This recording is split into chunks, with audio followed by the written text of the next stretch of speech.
ये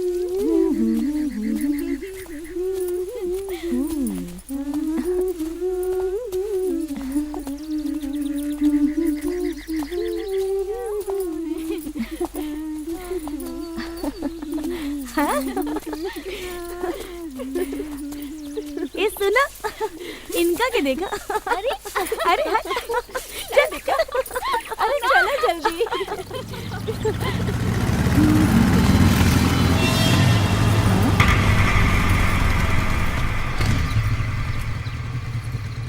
अरे गोरी तोरी चुनरी बा लाल लाल रे।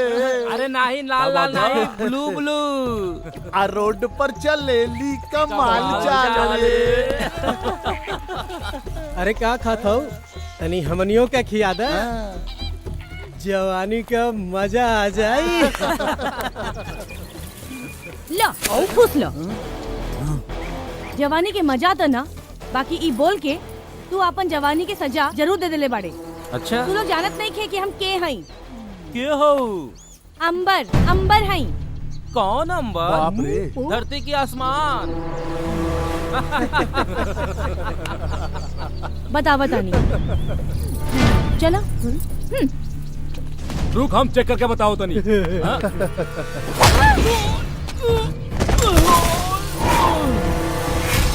मारा इनको लफंगा कहीं के।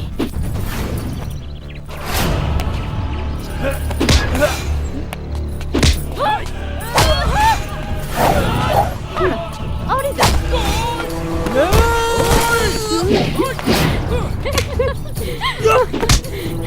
अब मजा आएगा।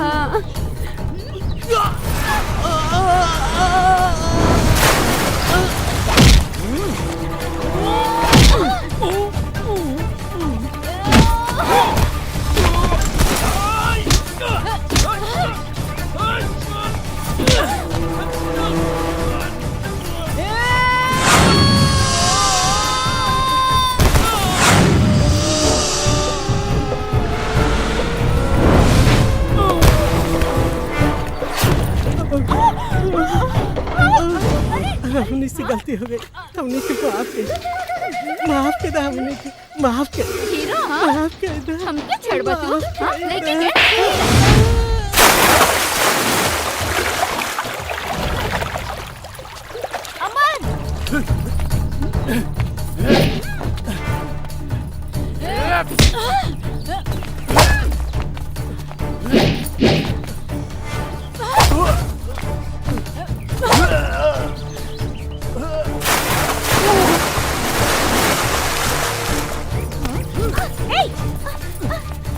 ढेर हीरोइन बनत थाली, आज तो हीरोइन गिरी निकालत थाली। अच्छा ढेर सुनत रहनी हाँ तोहनियों के लफवा गिरी के बारे में। हाँ, आज देखो लेनी आगे से छोड़ के पीछे से वार करता रे तोहरा के तो।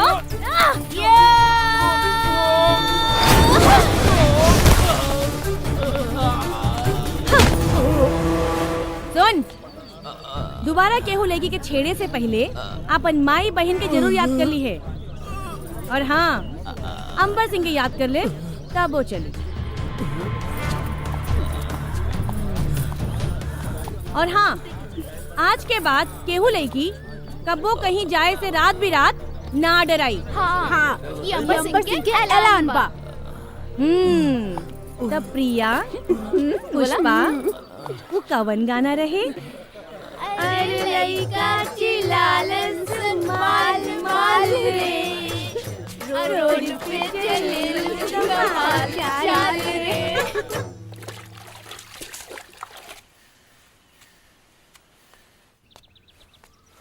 प्रणाम पंडित जी। दीर्घायु बाबा, दीर्घायु बाबा। आई बैठी। कल्याण हो जजमानिन, कल्याण हो। भंडार भरल रहे। भंडार भरले बा पंडित जी। हाँ।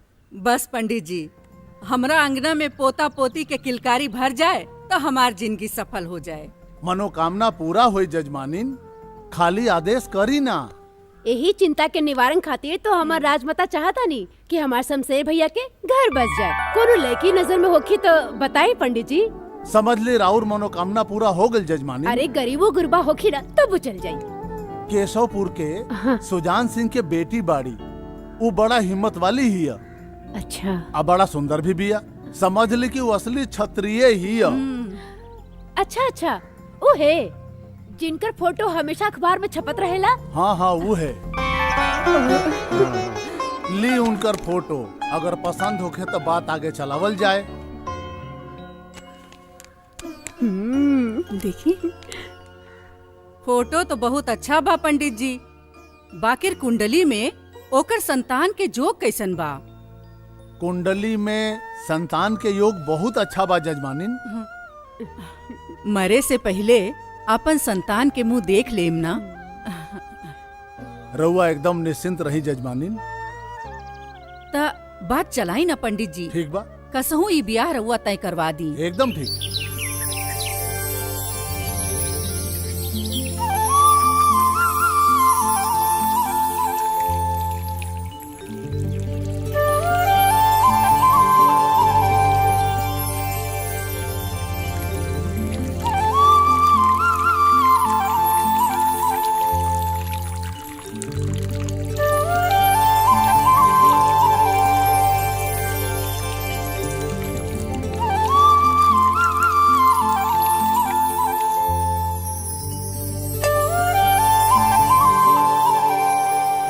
हथिनी के एगो लइका बा, नाम है शमशेर सिंह। लइका दुआ बाटे बस।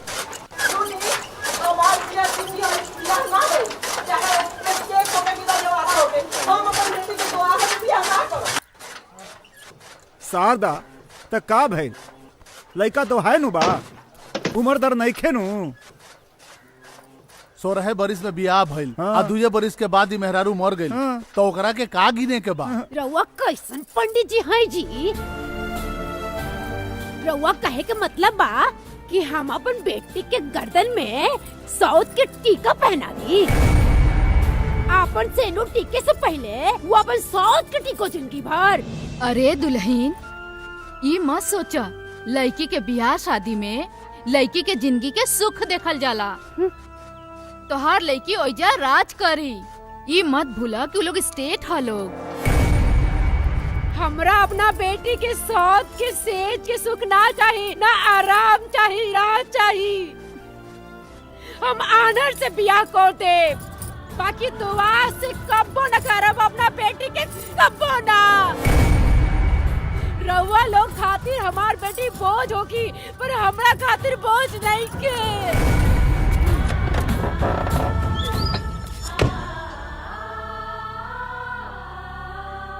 अरे इनकर दिमाग खराब हो गइल बा। अरे सोना के भट्टा ना दिखल जाला पंडित जी, ये शादी रउआ पक्का करा दी। तो समझ जाई बात पक्का जजमानिन। हाँ ठीक बा। राजमाता तो पहले से तैयार बानी।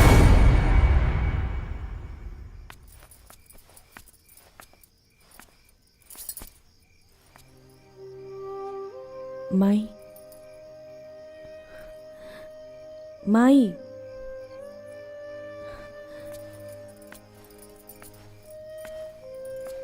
माई, माई, माई, माई मत रोवा, आंसू पोछा। मत रोवा माई। अरे तू ही तो कहत रहलू कि शादी ब्याह ये सब भाग संजोग के बात है। जेकर जोड़ी जेकरा से लिखल रहेला ओकरे से ही होला। सुना, मत रो।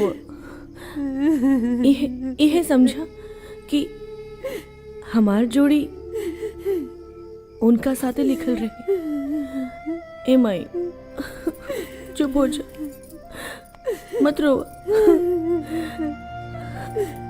माई ना।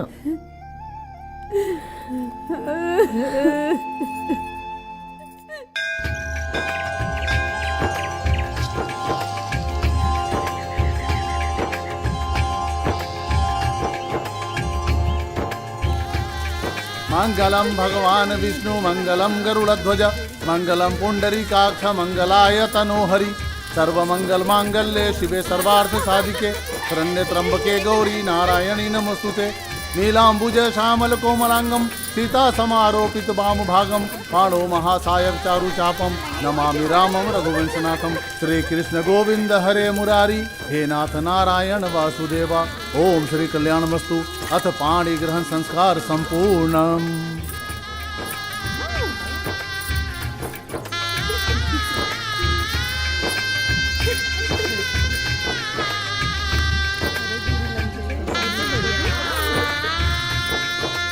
सर्वमङ्गलमाङ्गल्ये शिवे सर्वार्थसाधिके शरण्ये त्र्यम्बके गौरी नारायणि नमोस्तुते।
अरे हमार मन बसिया तू।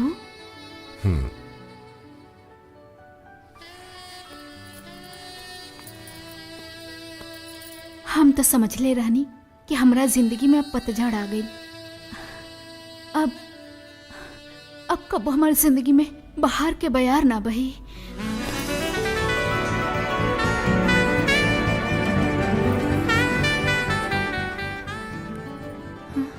मेनका, मौसम बदलेला, मोहब्बत ना। हमार बिस्तर बटल बा, मोहब्बत न कबो बदलल बा न कबो बदली।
शमशेर, बेशरम, जौना लइका के नईकी दुल्हन आज कोहबर में बैठल होकर इंतजार करत बिया, वो अब घरे आवता। आ गईली एका गंबा। अरे निर्लज, तोरा ई कहा जीभो नहीं खे सटत। कहा था आदमी अपन गलती मानेला और तू हमार गलती बा मन, हमार गलती बा, तोहार गलती बा। तो ही जानबूझ के हमारा गला में फसरी डलू भोगा पतो उतारे के खुशी मनावा। आज के बाद हमरा इला गईला पर केहू टोक टाक कैलेस तो ठीक ना हुई। तो सुन ला, जेके ले आयल बाड़ो वहू के बता दा। अरे हम जनती कि हमरा कोखी में जन्म लेवे वाला ऐसन कपूत निकली तो हम जन्मते तोरा के नीमक चटा देले रहते।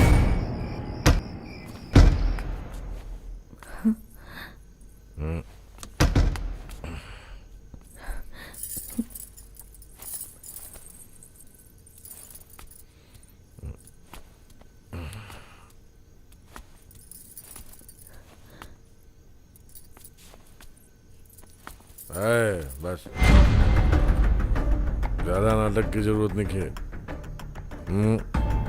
नाटक की जरूरत नहीं है। एक बात कान खोल के दिमाग में बैठा लो, शमशेर सिंह के छोड़ के बाकी सब पर तोहार अधिकार बा। इसे अपना अधिकार के पंजा हमरा पे चलावे की कोशिश मत करिए, काहे कि शमशेर सिंह की जिंदगी पर एक के अधिकार बा। करे रही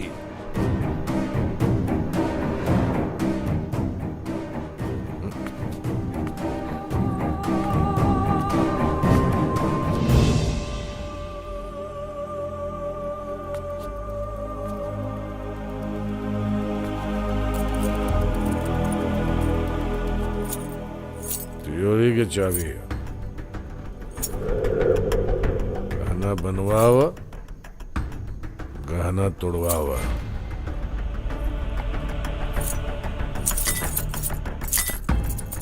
इससे ज्यादा कुछ ना।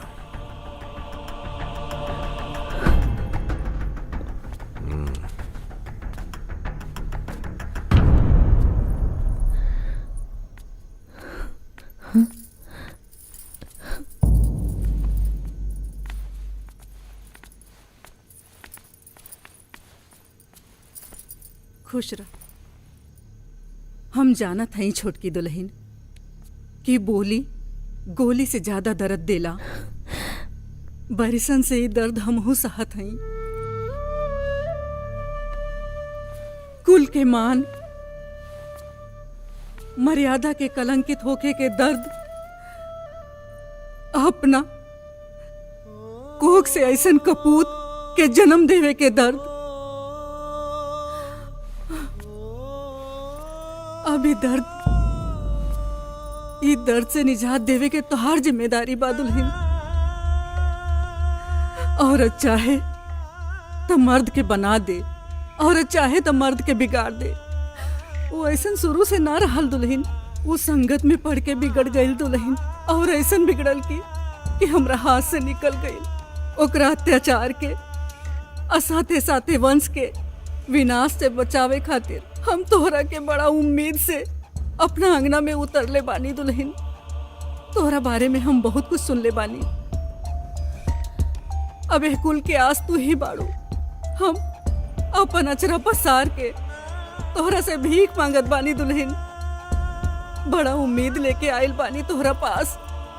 अभी कुल के लाज तू ही रखिया दुल्हन। माई ई रउआ का कर रहल बानी? अरे माई के अचरा तो लइकन के देवे खातिर होवेला, लइकन से लेवे खातिर ना। राउर आचर हमरा सर पे हमेशा बनल रहे। हमें खानदान पे कोनो आँच ना आवे दे। रउआ चिंता मत करी।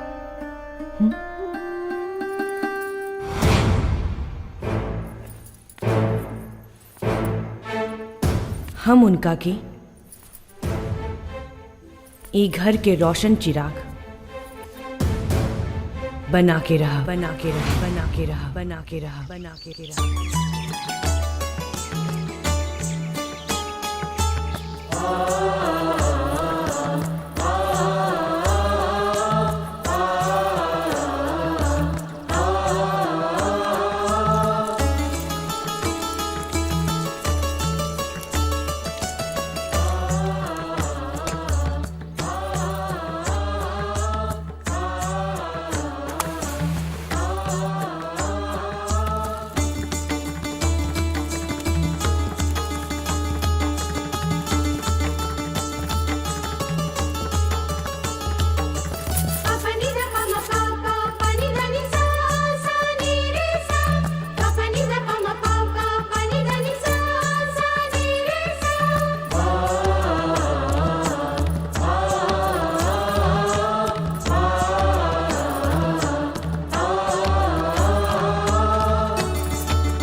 अरे तोहनी के लात के देवता हवस। हाँ? नहीं मालिक, मालिक छोड़ दे उरा के। गलती हो गई मालिक, छोड़ दे उरा के। अरे मालिक, अरे दादा, अरे मालिक, मालिक मालिक छोड़ दी इनकरा के। मालिक मालिक छोड़ दी। मालिक मालिक मत मारी इनकरा के। मालिक छोड़ दी इनकरा के। मालिक मालिक मालिक छोड़ दी इनकरा के। मालिक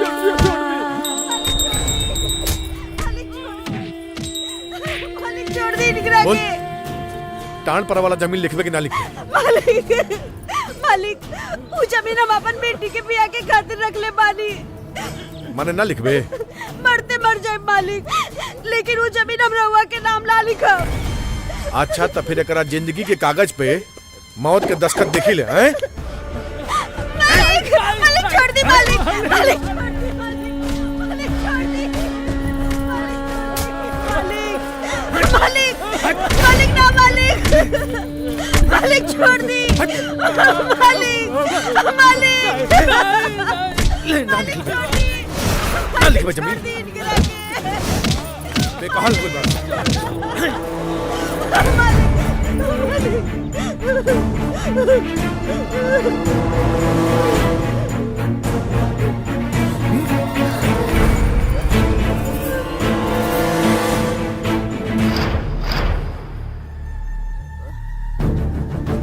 ठाकुराइन तुम ख्याल राखी ये मर जाई। पैर के नीचे आवे वाला कीड़ा मकोड़ा के मसीहा मत बना ठाकुराइन। मसीहा बने की कोशिश करबू तई शमशेर सिंह के पावा लोलुहान हो जीबो। जा अंदर जा और ये अंदर के अपन साम्राज्य समारा। बाहर के साम्राज्य हमारा, ये हमारा के समारे था। ठाकुर साहेब ये लोकतंत्र है, राजतंत्र ना। गरीब मजलूम असहाय लोगन के आह मत ली, ना तो राउर साम्राज्य ढल जाई। इनका के लेके जाई। एक मिनट, हमरा राह के रोड़ा बन के ठीक ना कैलू ठकुराई। ठाकुर साहेब, पत्नी पति के रास्ता में रोड़ा ना बल्कि रोड़ा हटावेली। और रउआ सचमुच राजा लेखा साम्राज्य बनावल चाहता नहीं तो रोड़ा ना कृपा बरसाई। रउआ क्षत्रिय हैं, लोगन के सर पे छाव बनी।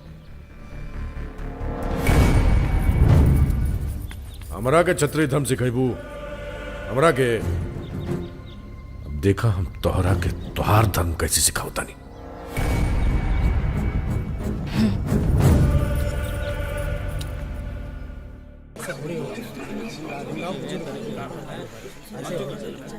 विधायक जी, शमशेर सिंह के हत्ती बहुत बढ़ गई बा। ओकरा के बतावे के पड़ी कि हमनी के चूड़ी नहीं खींचा पहन ले। मतलब तू लोग कानून हाथ में लेबे के चाहता रहा? एकरा सिवा दूसर कौनो उपाय नहीं के विधायक जी। सुरेंद्र भाई ठीक कहा तारे। अपना क्षेत्र में अपना लोग पर अत्याचार होत देख के हमरो खून खोलेला सुरेंद्र। यह मन करेला कि हमहू हथियार उठा ली और शंखनाद कर दी महाभारत के। लेकिन ई सोच के रुक जाइला कि हम ऊ वंश और कुल के हैं जौन हमेशा कानून और धर्म के साथ खड़ा रहल बा। उहे जुर्म और न्याय के साथ खड़ा रहे वाला वंश के बद कैले बा विधायक जी। जुर्म, अत्याचार, अन्याय से मुक्ति खातिर जुर्म, अत्याचार, अन्याय के मिटावल जरूरी बा। और हमनी अब ओकरा के मिटा के रहब। तो चलो आज फैसला करिए लेता। सामान तो बढ़िया बुझाता रे, तनी साफ सफाई करे कर ठीक से। जी भैया। अरे मालिक, गरबुआ आवत अपन आदमी लोगन के साथे। आवत ओकनी के एजा से कोनो जिंदा बच के ना जा पाई है ना। मारे के गलती मत करिए, विधायक है। शमशेर सिंह, अरे शमशेर सिंह, केने बाड़ा नीचे आवा।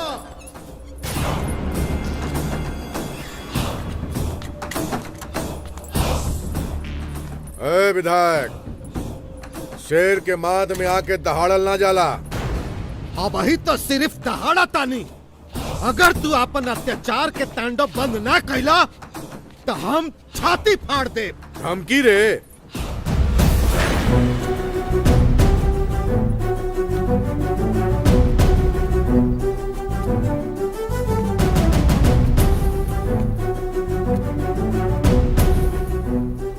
धमकी वो शमशेर सिंह के। धमकी समझला या ज्ञान, बस जौन कह देनी ओकरा ऊपर अमल करिहा, ना तो अंजाम खातिर तैयार रहिहा। खून और काल केहू के ना बक्सेला, ना तो तोहरा के बक्सी और ना तुम्हारी कुल के।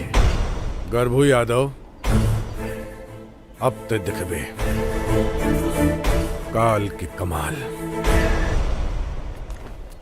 बाहर हूँ गर्भ हुआ। अरे मालिक आ गए रे। अंदर हूँ नागिन हमार जियल मुश्किल का दली बिया।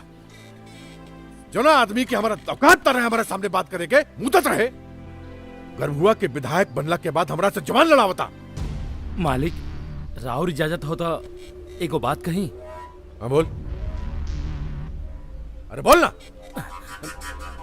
रउआ घर संभाली, बाकी चिंता छोड़ दी। मतलब?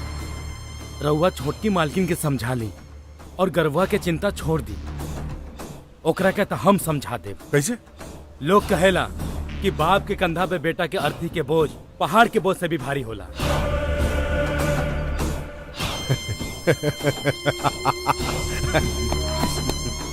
शाबाश शाबाश शाबाश। रीढ़ की हड्डी, बुढ़ापा की लाठी। गर्भू यादव, अब तू देख हमरा घोंघा और सितुआ के कमाल।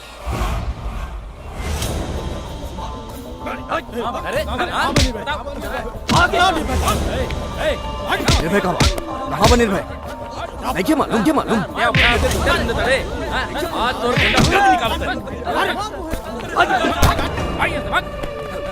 ए, काहे परेशान कर रहल बाड़ा तू लोग? हाँ? अरे ओकरा का छोड़, एकरा का पका। ए, बड़ा अरे तू लोग, हीरोइन हाँ? लगत है रे। छुड़ो मत। ए छोड़ निर्भय निर्भय निर्भय निर्भय छोड़ो निर्भय निर्भय निर्भय पकड़ो जाके।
ये भेजला सिया। निर्भय छोड़ दो ना तो मर जाई। बोल के भेजला सिया तोरा के? बोल। शमशेर सिंह। शमशेर सिंह जाके शमशेर सिंह से कह दिए कि निर्भय के मारे खातिर कोनो शेर भेजे, तोरा जिसन हिजड़ा ना।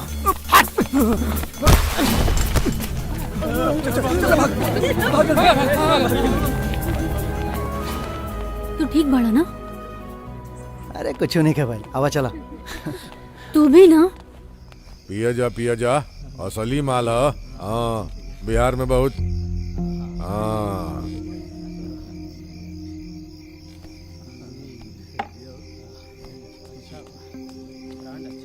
मालिक, निर्भया अपन आदमी लोगन के बड़ी मार मारला से।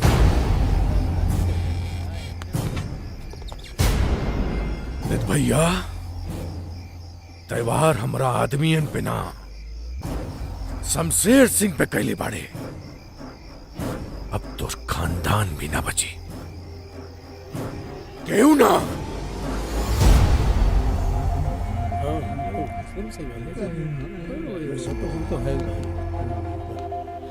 एक्चुअली हम कहत रहनी हो क्या? Good morning sir. Sit down please. Dear students, आप सबों को इस समय इसलिए बुलाया गया है कि हमारे कॉलेज में अब समर वेकेशन होने वाला है इसी महीने से, यानी कि आपके मस्ती के दिन आ गए। और समर वेकेशन मतलब आप सबके छुट्टियों के दिन। तो इन छुट्टियों में आप सबके छुट्टियों को और अच्छा बनाने के लिए जो हमारा प्रोग्राम है, कल्चरल प्रोग्राम, उसमें विभिन्न कार्यक्रमों में भाग लेके नाचेंगे, गाएंगे और थक जाएंगे।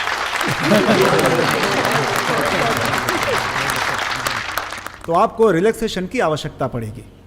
तो उसके लिए कॉलेज ने आप सबके लिए एक ऐसा स्कीम रखा है। इसका मतलब यहां से उड़न छू होइए और अच्छे जगह में जाइए, घूमिए, मस्ती कीजिए।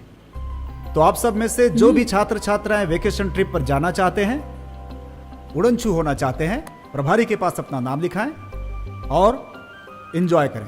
थैंक यू वेरी मच। ओके सर, थैंक यू।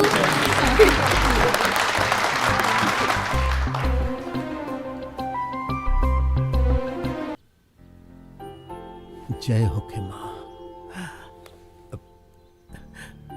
माँ राउर असीम कृपा बा माँ। माँ हमरा तो बुझाते नहीं खे कि हम सपना देखा तानी कि साँच है। राउर असीम कृपा बा माँ, असीम कृपा बा।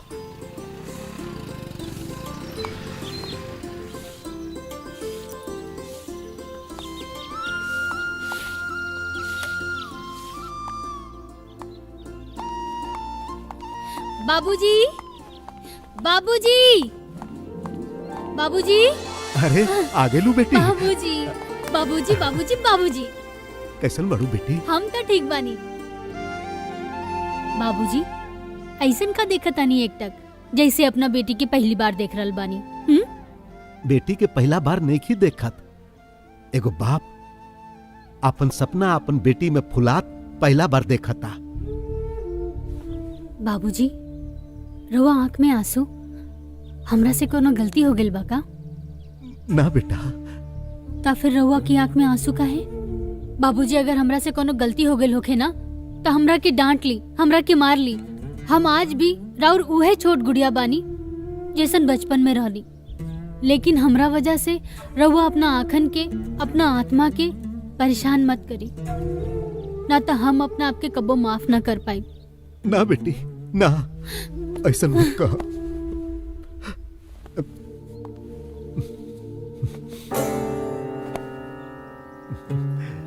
हमरा मालूम हो गइल बा कि तू आईपीएस के इम्तिहान पास कर गइलू। बेटी, तोहरा पास कैला से हमार माथा ऊंचा हो गइल। आज तोहार माई रहती तो कितना खुश होती। उर्मिला, तू कहत रहो ना कि बेटी हमार मान बिया, हमार प्रतिष्ठा बिया। देखा उर्मिला, आज तहार बेटी तहार मान ऊंचा कर देलस। बाबूजी, आज हम जौन कुछ भी बानी ना, रवा लोगन के आशीर्वाद की वजह से बानी। बेटी,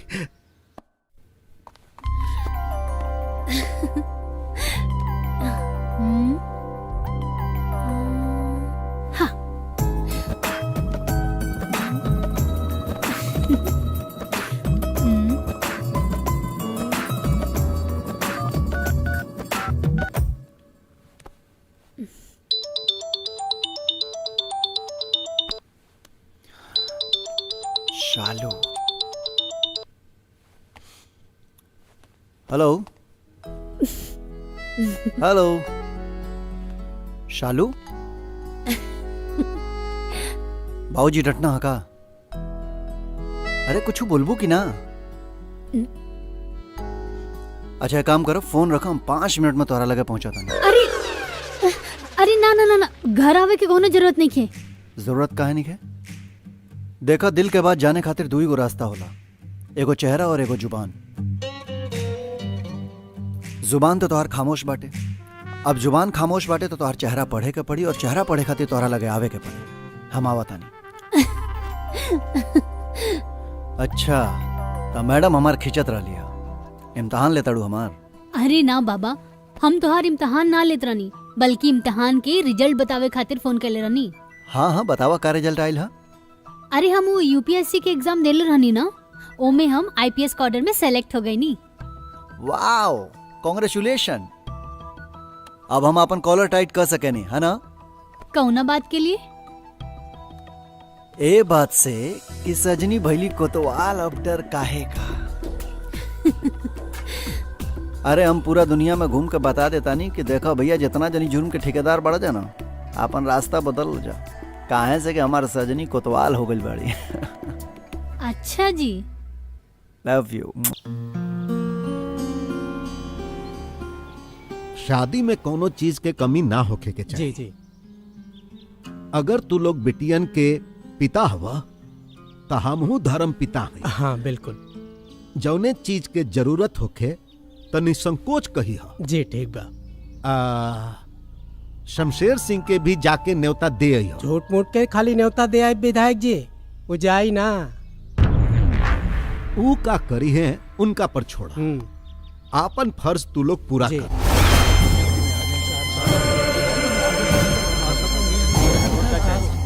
हाँ अच्छा,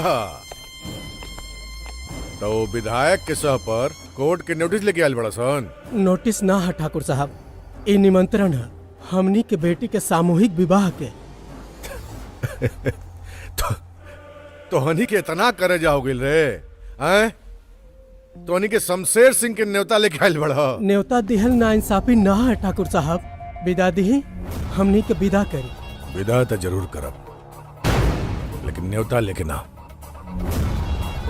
तोहनी के मौत की नींद सुला के। बस्ती में सामूहिक ब्याह ना, सामूहिक श्राद्ध हुई। सामूहिक श्राद्ध। रे समझ जी, आइए लेके आओ। अब इन्हें ले आओ तनी। आइए लेके आओ, बूंदे लेके। 5 साल के सह पर तोहनी के 50 साल के राज भुला गिले रे हैं?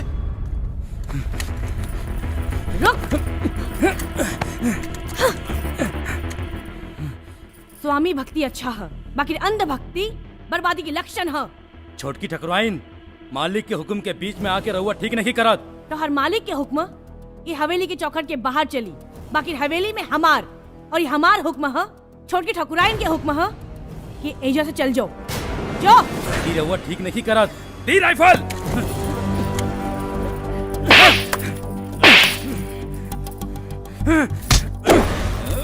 ए, दोबारा सीमा मत लंगी है, ना तो हाथ तोड़ के लेकिन ये गुल्ली खेले वाला डंडा बना दे। राइफल तो दूर के बाद चटनी चाटे लायक भी न रहबे। सुन।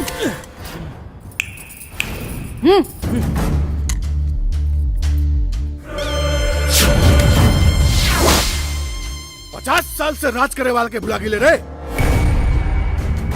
तो अब देख, तोहनी के ही ना समझी के जमाना याद रखी। कौन थे सबके?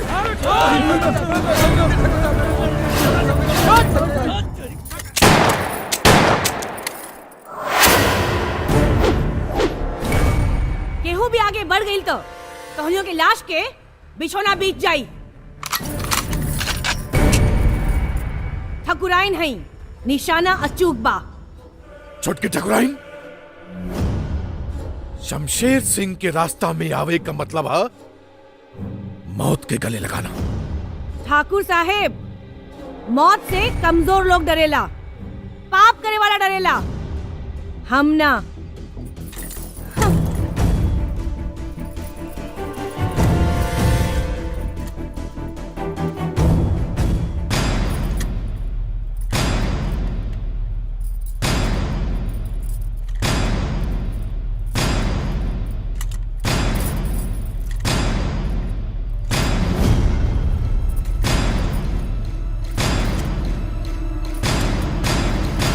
ली आ गई नहीं सामने। छुटकी ठकुराइन, गुस्सा के कहर से भी ज्यादा गरीब के बद्दुआ हला ठाकुर साहेब, उनकर आहा से डराई। छुटकी ठकुराइन, हम राउर पति हैं। पति होके के मतलब समझे नहीं रहुआ? बहुत अच्छा तरीका से। ओकरा बाद भी हमारा निर्णय में बाधा पहुंचाओ तारू। ना ठाकुर साहेब, ना हम अपन पति के रास्ता में बाधा बनतानी और ना परमेश्वर के निर्णय में। हम बस आपन पति के पाप में बाधा बनतानी। छुटकी ठकुराइन, जबान कैंची नियर चलाता। लागता कमजोर नस दब गई। चुप हो जा, ना तो एजे टेटुआ दबा दे। एक रे अलावा रहुआ कुछ कर भी ना सकीले। बोली का बात है? काहे खातिर आइल बड़ तू लोग? परसों बस्ती में हमनी के बेटियन के सामूहिक विवाह बा। छोटकी ठकुराइन ओकरी न्योता लेके आइल बनी। ठाकुर साहब के तो पता नहीं खे, पर हम जरूर आई। राउर बड़ी कृपा छोटकी ठकुराइन, बड़ी कृपा। जाई। चला लो, चला।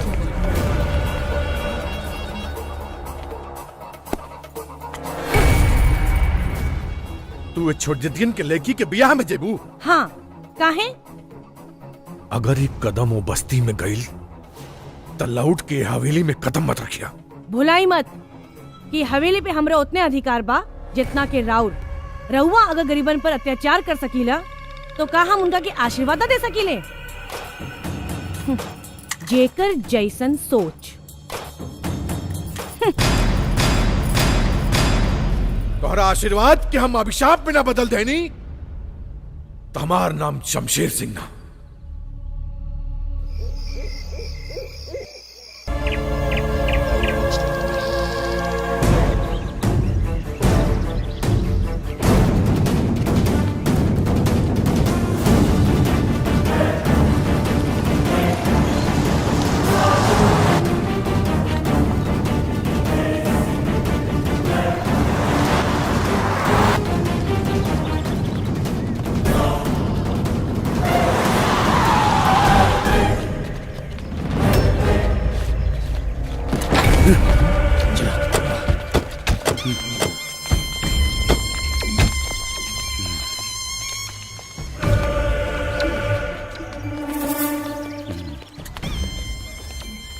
यादव जी, ब्याह ठीक से बीत गई?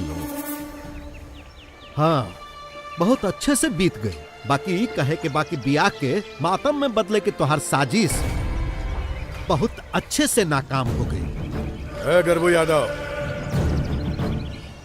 शमशेर सिंह, पाप के कंठ में उतना ताकत नहीं थे कि वो धर्म और इंसाफ के आवाज के दबा दे। हम कह के जाता नहीं कि अपना के समेट लो घोंघा के तरह खोल में, ना तो अंजाम बहुत बुरा होई। सत्ता शांत बा तो एकर मतलब ही मत समझ लिहा कि वो शक्तिहीन बा। मालिक, चला लोग हुकुम दी। सिरवाह के खाइल कर, तातल खैबे नू मुंह जर जे। चलो सुनो।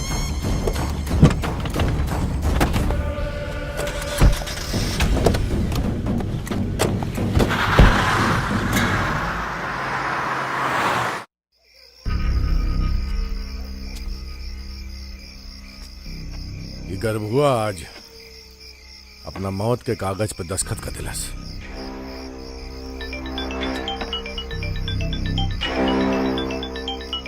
ये ससुरा ये टाइम काहे फोन करा था? का हो आता ना रात के? लालच जवान होके लगल का? हम लालची ना, पर कुत्ता जरूर हैं। यही से अपन वफादारी निभावतानी। बुझावल मत बुझावा, साफ साफ बोला। जौन कुर्सी के नीचे बैठ के तू कुकर्म करत रहा, वो कुर्सी चल गई।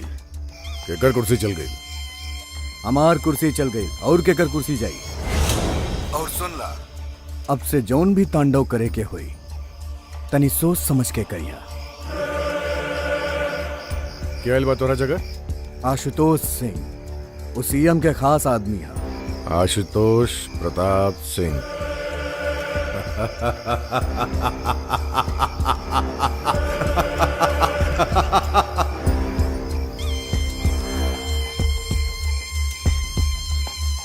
खादी और खाकी से तो हमार बहुत पुराना रिश्ता।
Good morning sir. Good morning. मैं आपकी पीए सोनिया सिंह।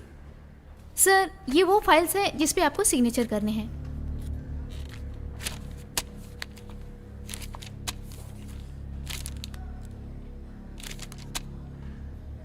ठीक है, मैं इसको देखता हूं। तुम डीजीपी को फोन लगाओ। ओके सर।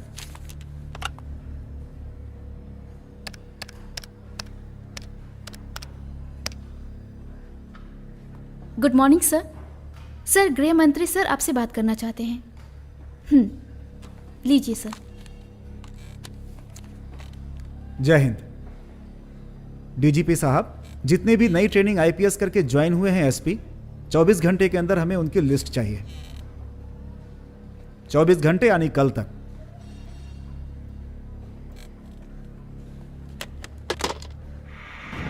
सर, राज्य में कानून व्यवस्था दिन प्रतिदिन बिगड़ती जा रही है और पुलिस प्रशासन अपने हाथ पे हाथ धरे बैठी हुई है। आखिर राज्य के बिगड़ी हुई कानून व्यवस्था पर आप कब अंकुश लगाएंगे? सर, 2-3 दिन पहले नोखा जिला के दलित बस्ती में आग लगा दी गई थी। क्या मामला है इसका? इस घटना के बारे में मुझे जानकारी मिली है। बहुत ही निंदनीय है यह घटना। इसमें जो भी होगा हम कार्रवाई करेंगे इस पर।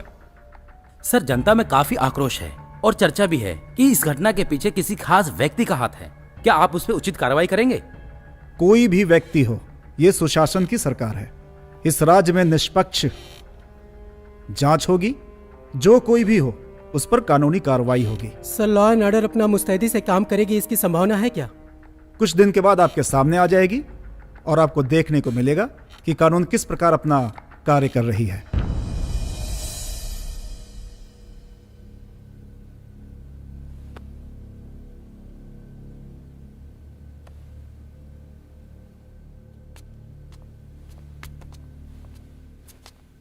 प्रणाम। प्रणाम। हम ठाकुर शमशेर सिंह। अच्छा, हथनी स्टेट से? हाँ, जी जी जी। भाई धन्यवाद धन्यवाद। बैठी बैठी जी, बैठी।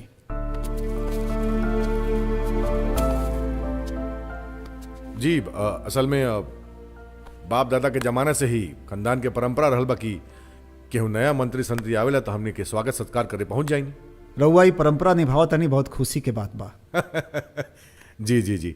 राउर गृह मंत्रालय के पदभार संभालना के खुशी में घर पे एगो पार्टी रख ले बानी। चाहत नहीं करे हुआ अपना विभाग सही तही तो स्टेट की भाग जाग जाई। रउए इलाका में 3 दिन पहले आपके बस्ती में आग लग गई रहे ना शायद? समय विभाग में?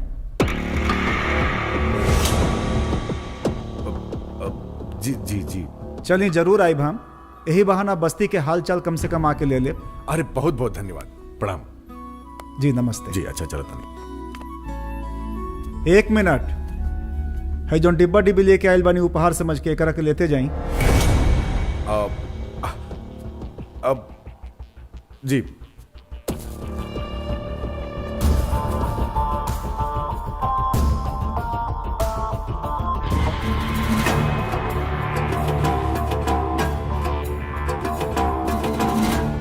सबसे पहले अच्छे रैंक के साथ भारतीय प्रशासनिक पुलिस सेवा में जो आप सब एसपी बनकर आए हैं हमारे राज्य में, उसके लिए मैं आपको बधाई देता हूं।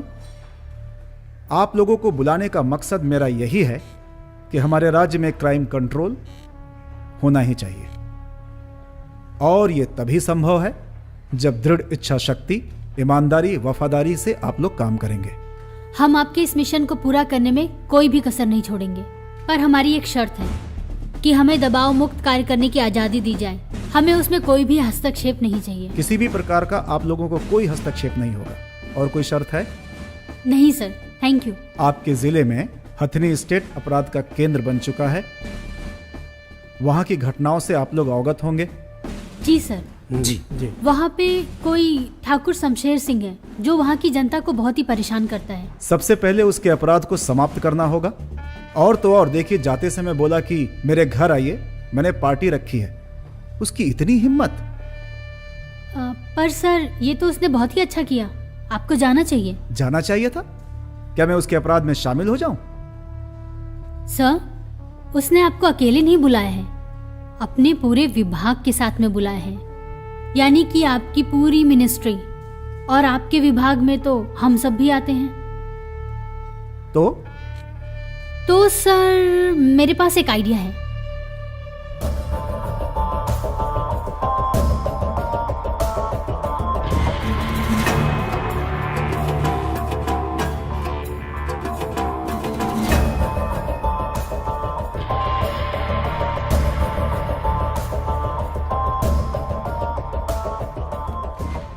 गुड, शाबाश Shalini. I am proud of you. Thank you sir. Thank you sir. जय सर।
जी madam. Yes ma'am.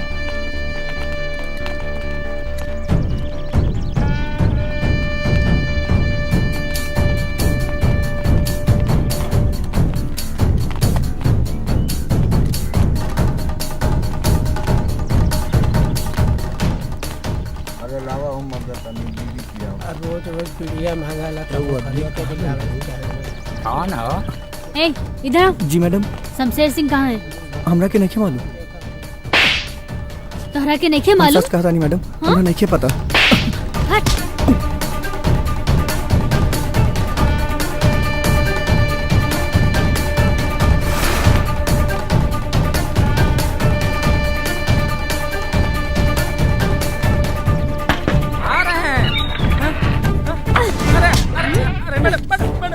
Shamsher Singh किन्ने बा? हाँ? पकड़ा करके लेके चला।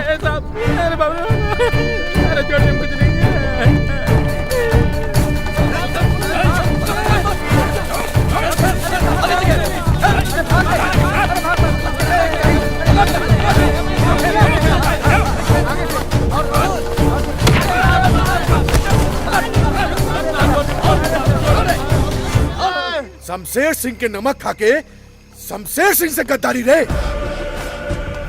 बहुत भारी पड़ी, बहुते भारी पड़ी है गद्दार की। गृह मंत्री के पकड़ला से कुछ ना होगी शमशेर सिंह। आओ मंत्री जी, तार मंत्री पद के कुर्सी के तो सूरज अस्त हो गई, फिर जय उदय होके खातिर काहे आ गिला? सलाह देवे आयल बानी तहरा के, काहे की पकड़े के बा तगरबू यादव के पकड़ा। अपन असली दुश्मन उहे हा, ओकरा के शांत करा। ई चाणक्य नीति सब ओकरे हा। हमरा पूर्व मंत्री बनावे से लेके तहरा के पागल बनावे तक सब ओकरे दिमाग हा, समझला? समझ गई नहीं तुम्हारी सारा, तुम्हारी सारा हम समझ गई नहीं। तुम्हारी ईमानदारी पर हमरा बड़ खुशी भी बा, और ये वफादारी का उपहार हम वो चाणक्य के चिता पर सुता के देब। रे, अपना आदमी से कह दो कि निगरानी रखेंगे 24 घंटा। 24 घंटा 1 मिनट के बाद ओकर लाश सड़क पे मिली।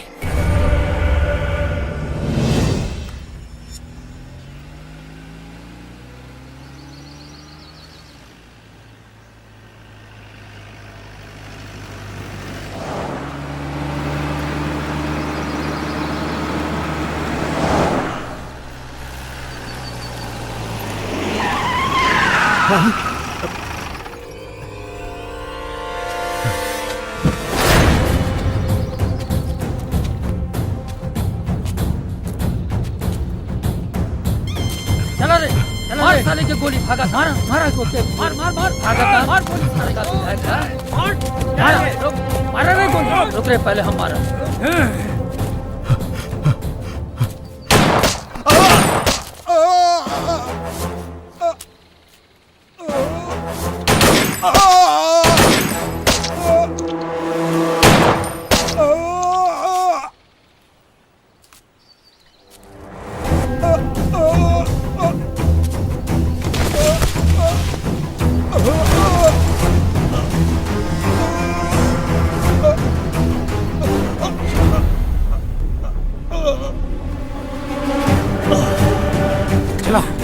चलो रे, काम हो गई।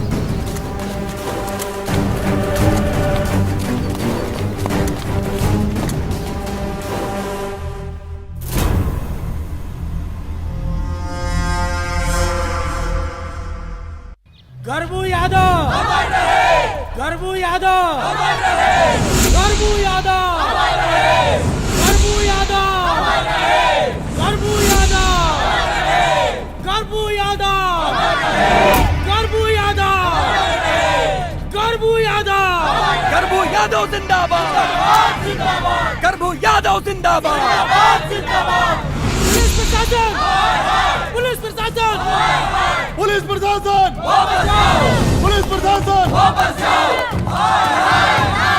पुलिस प्रशासन मुर्दाबाद। पुलिस प्रशासन पुलिस प्रशासन पुलिस प्रशासन पुलिस प्रशासन पुलिस प्रशासन पुलिस प्रशासन पुलिस प्रशासन पुलिस प्रशासन पुलिस प्रशासन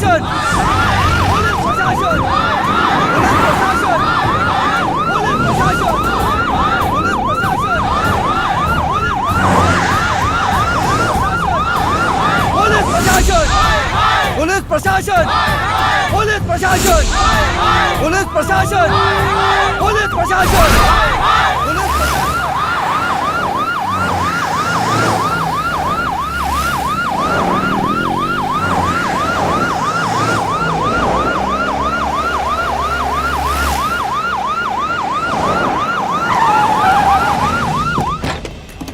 गृह मंत्री गृह मंत्री गृह मंत्री गृह मंत्री गृह मंत्री गृह मंत्री गृह मंत्री गृह मंत्री गृह मंत्री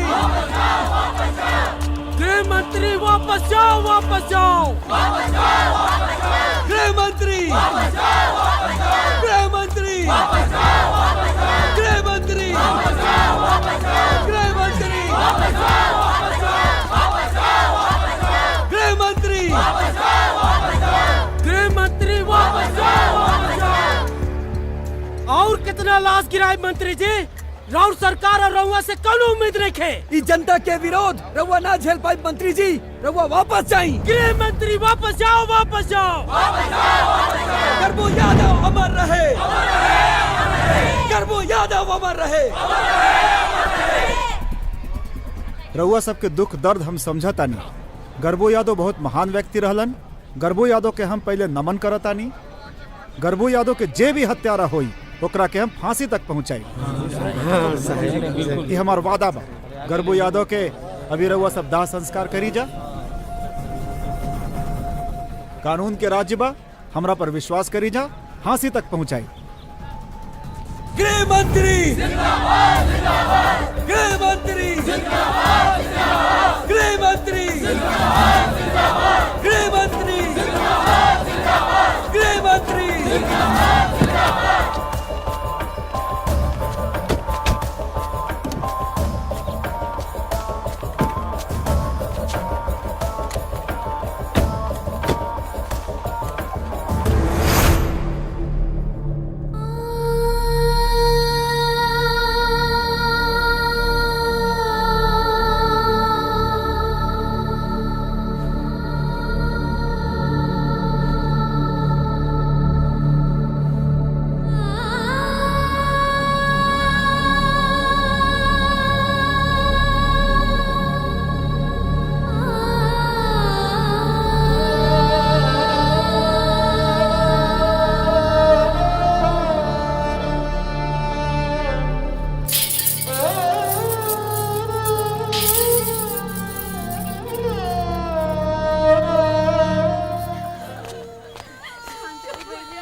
निर्भय निर्भय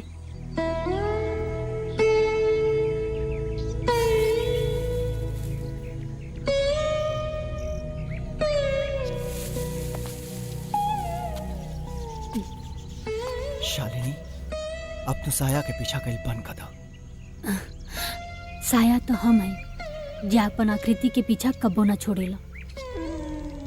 हमरा जिंदगी के अब कोनो भरोसा नहीं है। तोहरा सामने एगो बहुत ही सुनहरा भविष्य बा। हमरा नाम के स्लेट पर लिखल अक्षर की तरफ मिटा द सालनी। काश काश की निर्भय नाम कोनो स्लेट पे लिखल अक्षर होई। इता हमरा दिल पे लिखल पत्थर के लेखा अमिट बा, जौना बड़ा से बड़ा तूफान भी करा के ना मिटा सकेला। ना मिटा सकेला तो तू मिट जेबू शालिनी।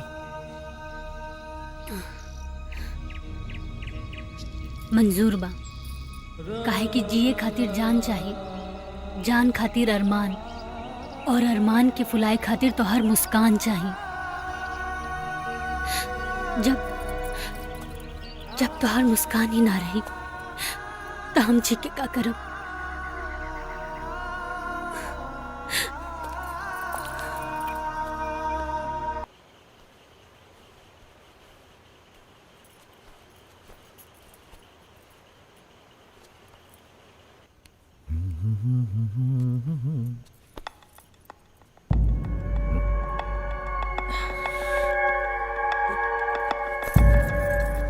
इका प्यार के हार, जेकरा सामने बड़ा बड़ा धुरंधर पंडित हार जाले, बड़ा बड़ा तपस्वी ऋषि मुनि पिघल जाले। पिघलावे खातिर आंच में गर्मी चाहिए, अदा की गर्मी। तका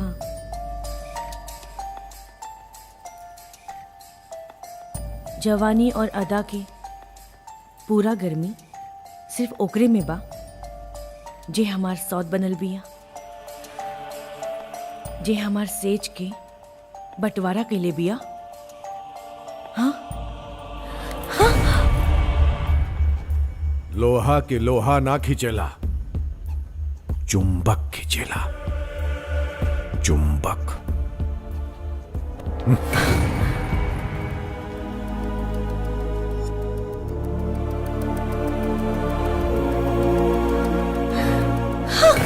लोहा के लोहा ना खींचेला, चुंबक खींचेला, चुंबक। लोहा के लोहा ना खींचेला, चुंबक खींचेला, चुंबक।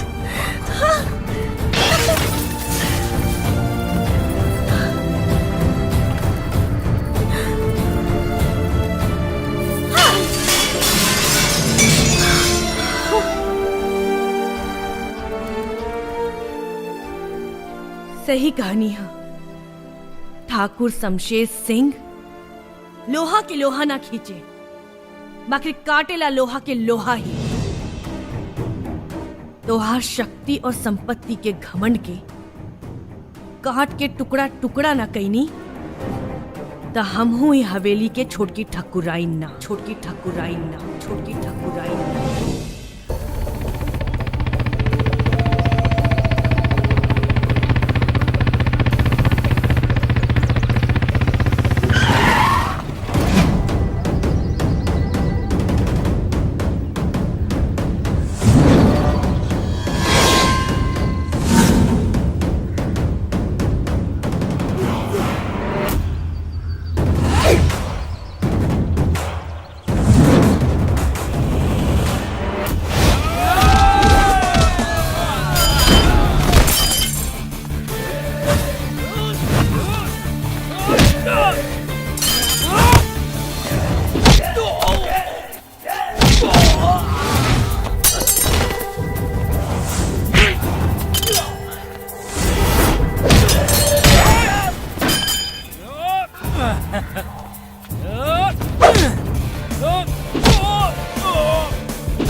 अपन सुहा के हमार बेटवा के मारे से रोक ली छोटकी ठकुराइन। हमार बेटवा के जान बचा ली छोटकी ठकुराइन। पूरा बात बताई का भइल? हमार मांग तो उजाड़िए देले। रवा हमार को कुजड़ा से बचा ली। उठी उठी उठ जाई। देखी अपना सुहा के रोक ली छोटकी ठकुराइन, रोक ली उनका के। रउआ चिंता मत करी, राउर बेटा के कुछ ना होई। राउर बेटा जियत जागत रउआ पास आ जाई, चिंता मत करी। लागता अब हमके ही कुछ करे के पड़ी।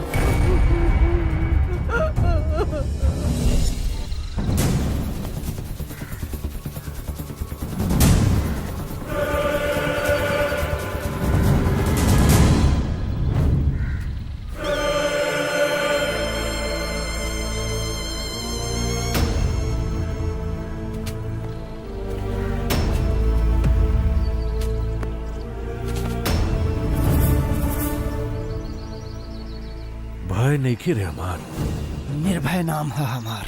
तोरा में भय हम भरब। जनता रे, आदमी के शरीर में 360 को जोड़ होला, वो कुल तूर के 360 डिग्री में फेंक देबना तो आदमी बन जेबे, बुझले?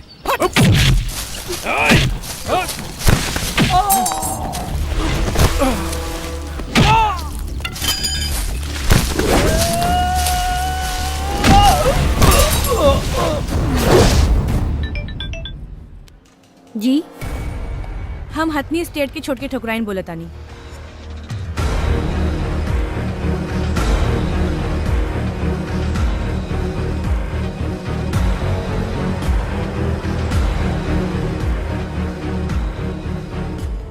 छुटकी ठकुराइन, आप परेशान ना हो, मैं कोई अनर्थ नहीं होने दूंगी, ये मेरा प्रॉमिस है। बहुत बहुत धन्यवाद।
शमशेर सिंह, आज तोरा खून से अपना बाबूजी के तर्पण करब और बाबूजी की चिता पर खाइल संकल्प के पूरा करब।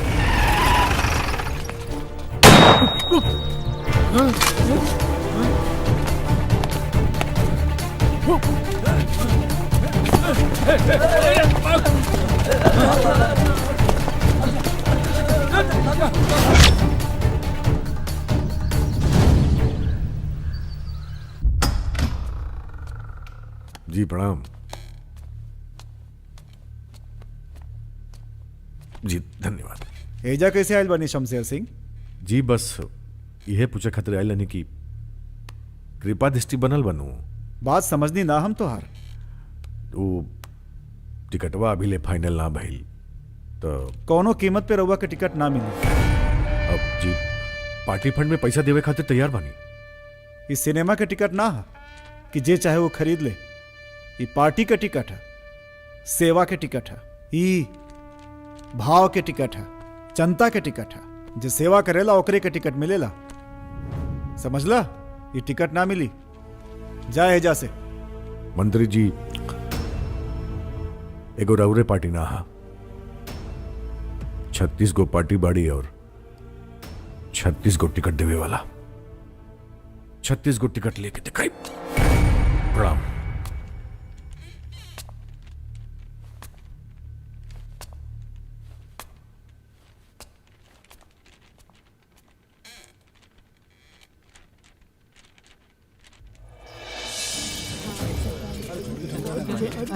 प्रणाम। प्रणाम। नमस्ते नमस्ते नमस्ते नमस्ते।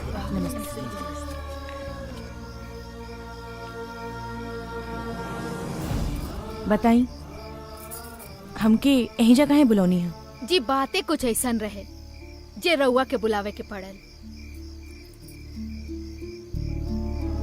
हमनी पूरा गांव वाला चाहत है कि अब की चुनाव में रउए खड़ा होई।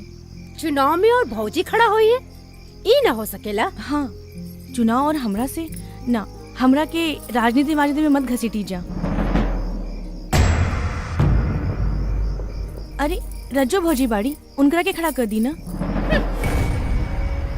हमरा तरफ से पूरा मदद रही, रुपया पैसा हर तरह से मदद रही। एकर मतलब रउआ भी नहीं के चाहता नहीं कि हमनी के कबहू दुख तकलीफ अत्याचार से मुक्ति मिले। पहले ही दिन से बुदना के कोड़ा के मार से रउआ बचाऊ नहीं। करबू काका के भी उ सब दिखावा रहा। देखा, हम जोना दर्द में जिए तानी ओकरा के दिखावा मत कहा। अगर रउआ के दिल में सच्चा सहानुभूति होखत त रउआ हमनी के प्रस्ताव ठुकरैती ना। बाकी कौनो बात ना, हमनी रउआ के परेशानी समझता नहीं।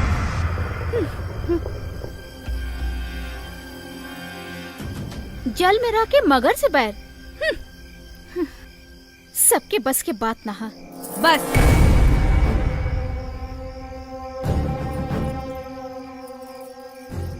छुटकी ठकुराइन के ना अपना दुख की चिंता हो, ना अपना मौत के भय। अगर रउआ लोग के लागत आ कि हमरा चुनाव लड़ला से रउआ सब लोगन की जिंदगी में खुशहाली आ जाई तो ठीक बा, हम चुनाव लड़े खातिर तैयार बानी।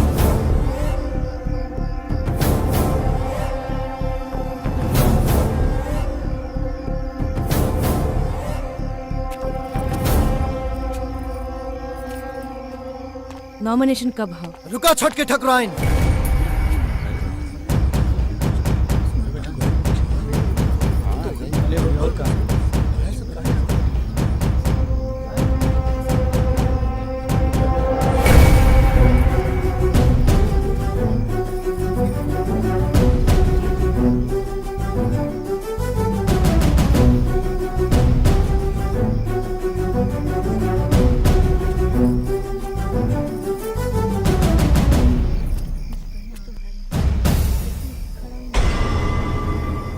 अभी तक न हमरे बाप के चिता के आग ठंडा भइल बा, न हमरे सीना में दहकत बदला के ज्वाला।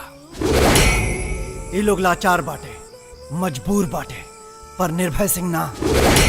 अरे हम कैसे भूल जाएं कि हमरे माई के विधवा और हमरा के अनाथ बनाए वाला के वौर ना तो हर पति शमशेर सिंह बाटे। हमरा दुआरी से तो के मदद का भीख भी ना मिली। छोटकी ठकुराइन निर्भय बेटा, छोटकी ठकुराइन हमनी के मदद करे आइल बानी। इनकरा के हमनी बोलौनी है। छोटकी ठकुराइन शमशेर सिंह के खिलाफ इलेक्शन लड़े खातिर तैयार हो गइल बानी। तो ठीक बाटे, तो लोग करा जाए इनका मदद, पर यूथ हमरा साथे बाटे। और जब तक हम शमशेर सिंह के साम्राज्य के तहस नहस ना कर दे, तब तक हम चैन से ना बैठा। जय राम जी की।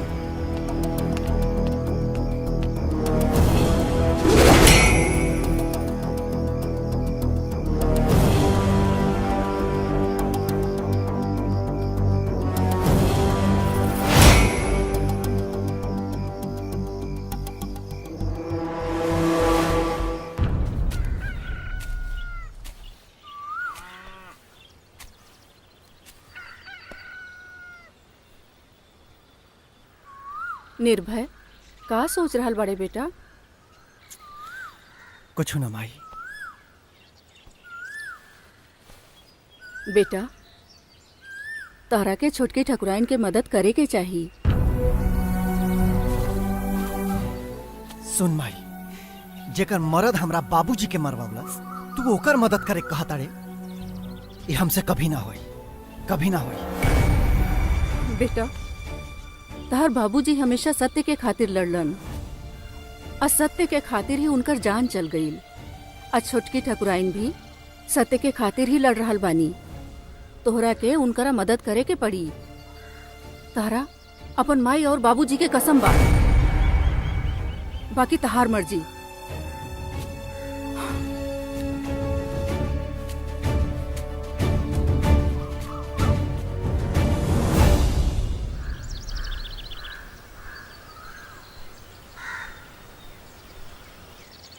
ऐसन प्रभावी कैंडिडेट के चुनाव भइल बा, एकरा खातिर माननीय मुख्यमंत्री जी के खुद हस्तक्षेप करे के पड़ल है।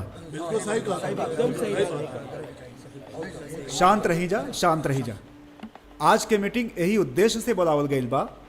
ई मीटिंग में मुख्यमंत्री के आदेश पर पार्टी के अध्यक्ष होके के नाते हम पार्टी के तरफ से कैंडिडेट के घोषणा करब, जौन के रउआ सबके सुन के आश्चर्य हुई।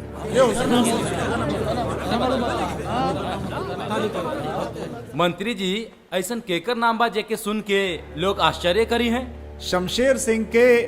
मंत्री जी, पार्टी का आप गुंडा लोग के टिकट दी। का नेताजी, हमनी के पार्टी के बीच में कोनो ऐसा योग्य उम्मीदवार ना रहे का नेताजी, ई फैसला से तो सरकार की छवि धूमिल हो जाई। शमशेर सिंह के पत्नी के टिकट देला से न सरकार के प्रतिष्ठा धूमिल हुई, न पार्टी के प्रतिष्ठा धूमिल हुई, न मुख्यमंत्री के प्रतिष्ठा धूमिल हुई। ओ मतलब टिकट छोटकी ठकुराइन के दिहल जात बा? छोटकी ठकुराइन के टिकट देवे के इरादा एकदम जायज बात है। ई तो बड़ा निमन फैसला बा नेताजी, पर का वो अपने पति के खिलाफ खड़ा हुई है? बात हो गई बा। उम्मीद बा कि छोटकी ठकुराइन चुनाव लड़ी हैं। नेताजी ऊ खड़ी हो जाई हैं तो शमशेर सिंह के जमानत जब्त हो जाए। तो फिर आज से रउआ सब पार्टी के नया उम्मीदवार जे छोटकी ठकुराइन बाड़ी, उनका जितावे खातिर कमर कस लीजा, काहे कि पार्टी के प्रतिष्ठा के बात बा।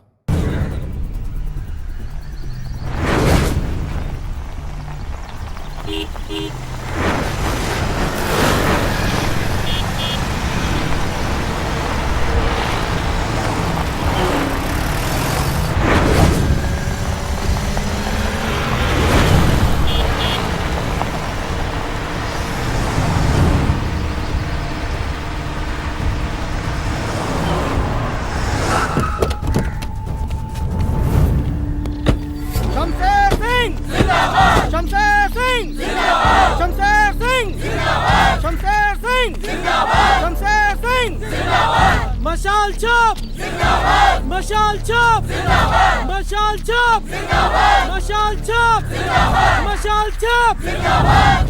जीतेंगे भाई, जीतेंगे, जीतेंगे भाई, जीतेंगे, जीतेंगे भाई, जीतेंगे, जीतेंगे भाई, जीतेंगे, जीतेंगे भाई, जीतेंगे। प्रणाम भौजी। नमस्ते अब? नमस्ते नमस्ते। हाँ, हमनी के रहुए पक्का नु? हाँ पक्का। हाँ हाँ पक्का। अच्छा बस, ले ले ले ले। हमारा नेता कैसा हो? हमारा नेता कैसा हो? हमारा नेता कैसा हो? हमारा नेता कैसा हो? प्रणाम भौजी। अब वोट दिया ही नू? हाँ, पक्का नू? हाँ सब ठीक। हाँ ख्याल से ठीक बा। हाँ, रहुए हाँ। वोट दिया। हमारा नेता कैसा हो? हमारा नेता कैसा हो? आओ प्रणाम। करा के वोट देबा? रहुए के दिया मालिक। पक्का नू? हाँ। ना देबा तो देख लिया। नहीं, रहुए के दिया। चला, नमस्कार। शमशेर सिंह, शमशेर सिंह, मशाल छाप, मशाल छाप, शमशेर सिंह।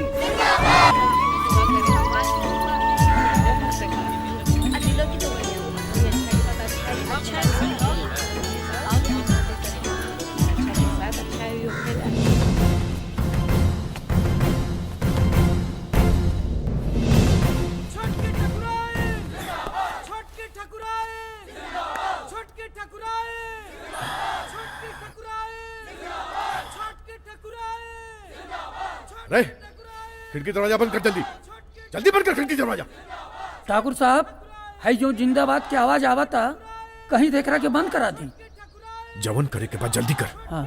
बाकी वो गेट के भीतर ना आवे की चाहिए। जब ठाकुर साहब, शोर के बंद करावल नामुमकिन बा। नामुमकिन के मुमकिन करे हमके आवेला। पिघलत शीशा नियर कान में पड़ा था, तो जाके जल्दी बंद कर। जाता टी मालिक।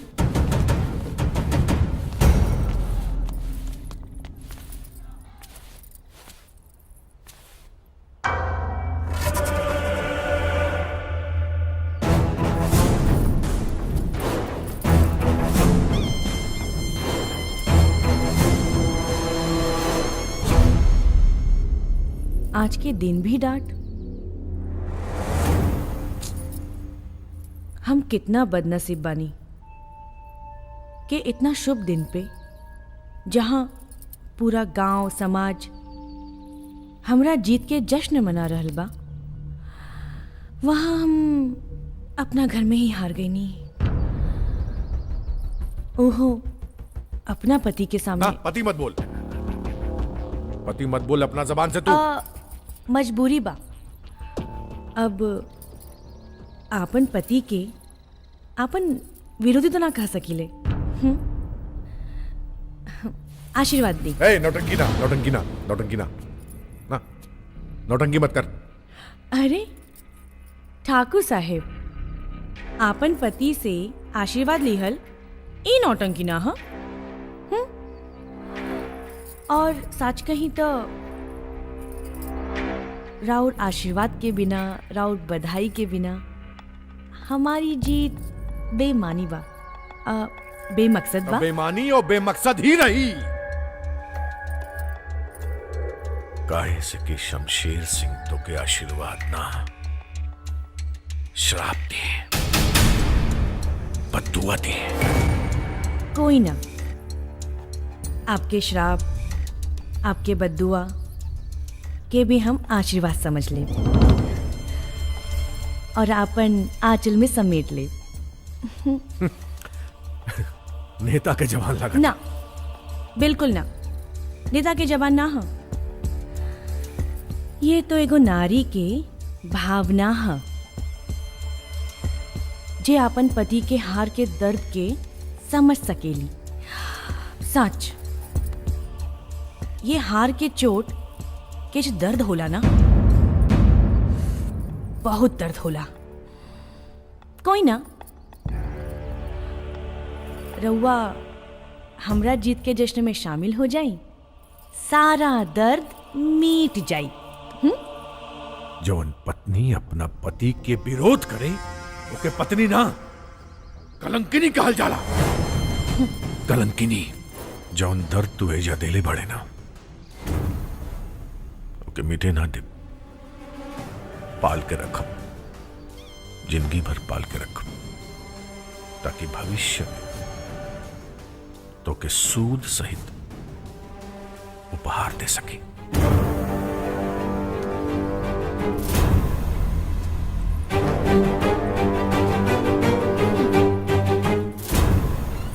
मालिक, राव इजाजत होते को बात कहीं।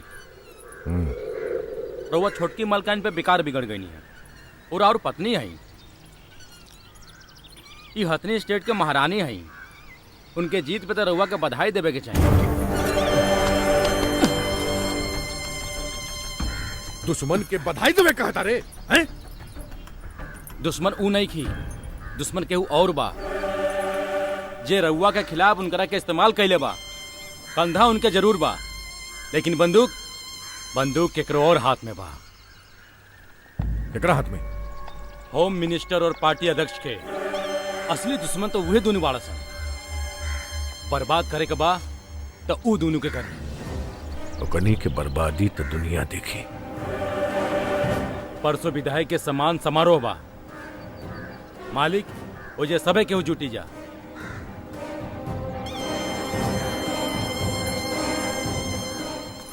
सम्मान समारोह। हम दिल से धन्यवाद करल चाहतानी रउआ सबके, इतना प्यार और सम्मान देवे खातिर। हमार ई वादा बा कि अभी गांव में अन्याय, अत्याचार, अनाचार केहू के साथ ना होई। रउआ सब लोग खातिर हमार घर के दरवाजा 24 घंटा खुला रही।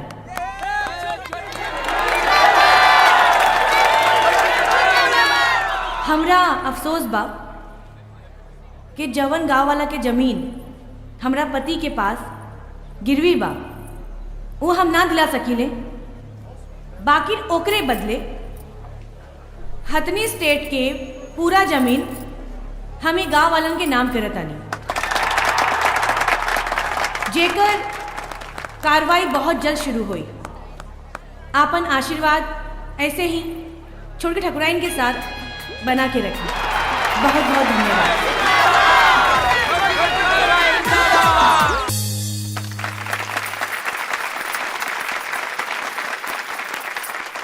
धन्यवाद।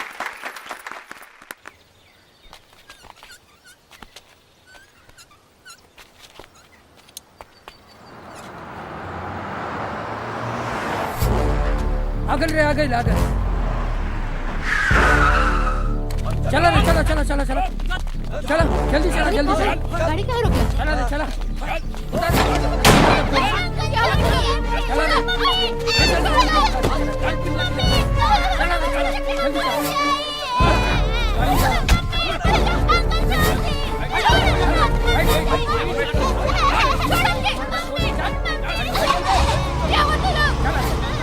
बैठा बैठा बैठा जल्दी करा, बैठा गाड़ी चला रे, गाड़ी बढ़ा।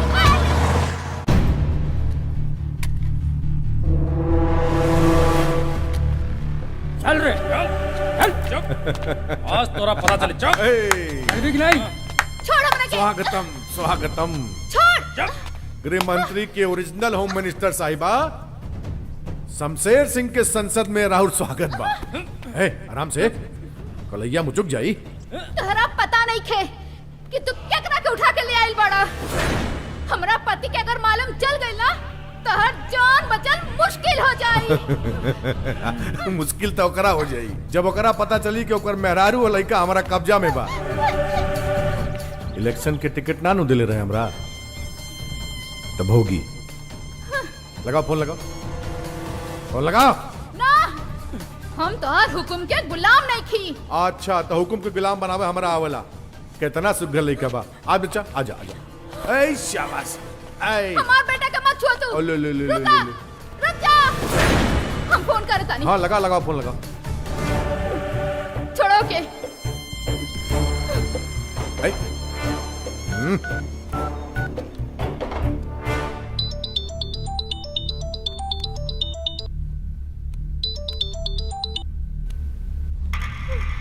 अरे है ना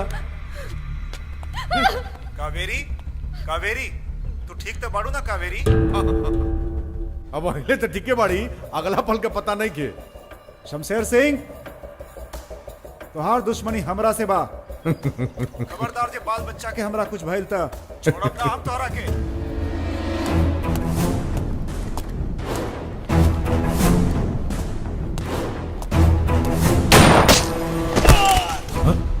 हेलो हेलो हेलो।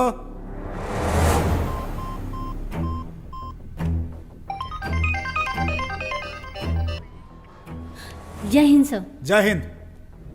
एसपी साहबा, मेरी पत्नी और बच्चे का अपहरण हो गया है। शमशेर सिंह ने अपहरण कर लिया है उनका। उनकी जान को खतरा है।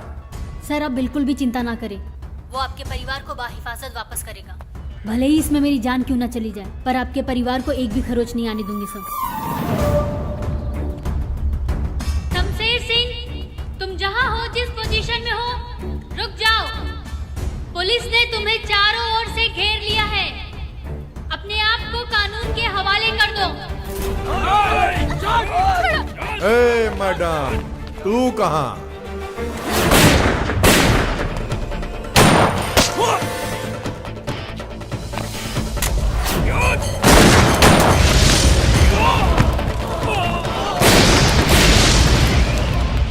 एसएसपी साहिबा, वापस लौट जा ना तो हमरा अंगुरिया के एक इशारा से एकर खोपड़िया का मलिद्दा फट जाई।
भैया से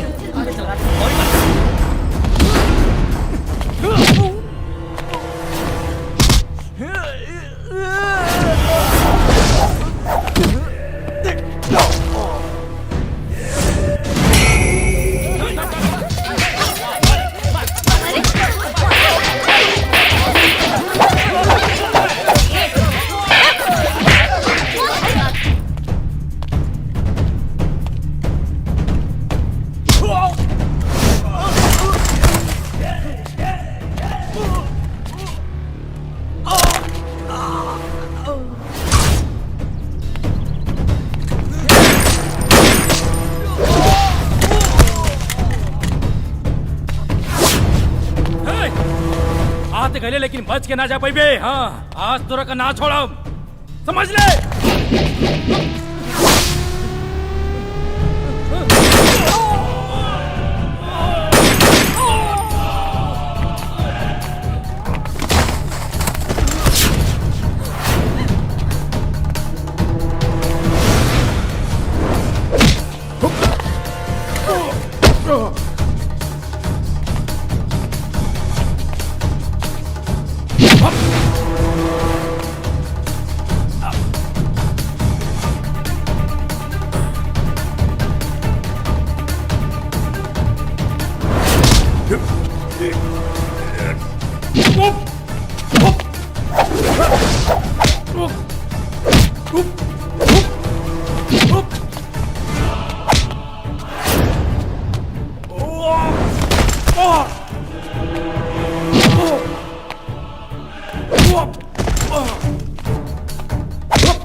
रे शमशेर? हाँ, शमशेर सिंह हमरा बाबूजी के मरले रहले, हमरा बाबूजी के मरले रहले सारे। उठ उठ उठ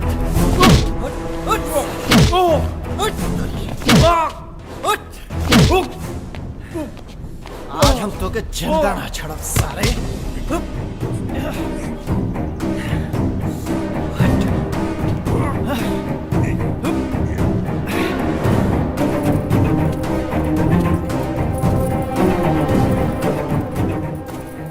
शमशेर सिंह, तू हमरा बाबूजी के मरवले रहले ना, आज तोरा जिंदगी के खेला खत्म।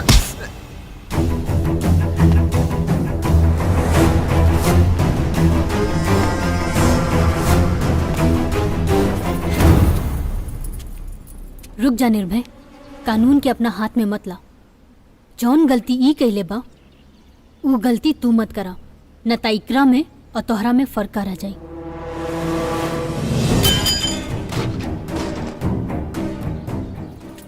उठ उठ शमशेर सिंह, बुराई बरगद का वृक्ष नहीं होती है, ये पानी में पनपने वाला वो बेहया का पौधा होती है जिसे एक छोटा सा छोटा बच्चा भी आसानी से तोड़ सकता है। मैं चाहती तो तुझे बहुत पहले अरेस्ट कर लेती, समझा? छुटकी ठाकुराइन से मिले के बाद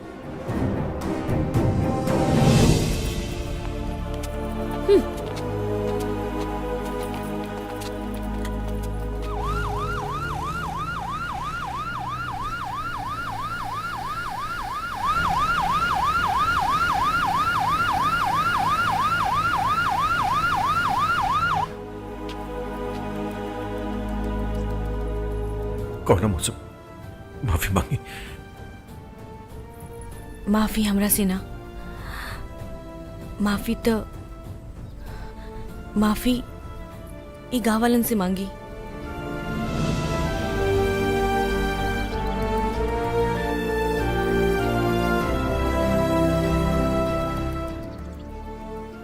रउआ ई लोग के गुनेगार बानी, राजमाता के गुनेगार बानी, आपन पुरखा पुरनिया के गुनेगार बानी। हम समझी ना पौने की लोग के तनाशा बन के ना, बल्कि रहुआ नियर दिल पे राज करके बनल चला।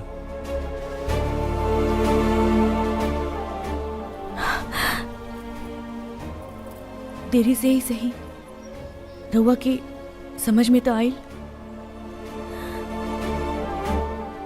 पश्चाताप से ही आदमी शुद्ध होकेला। चला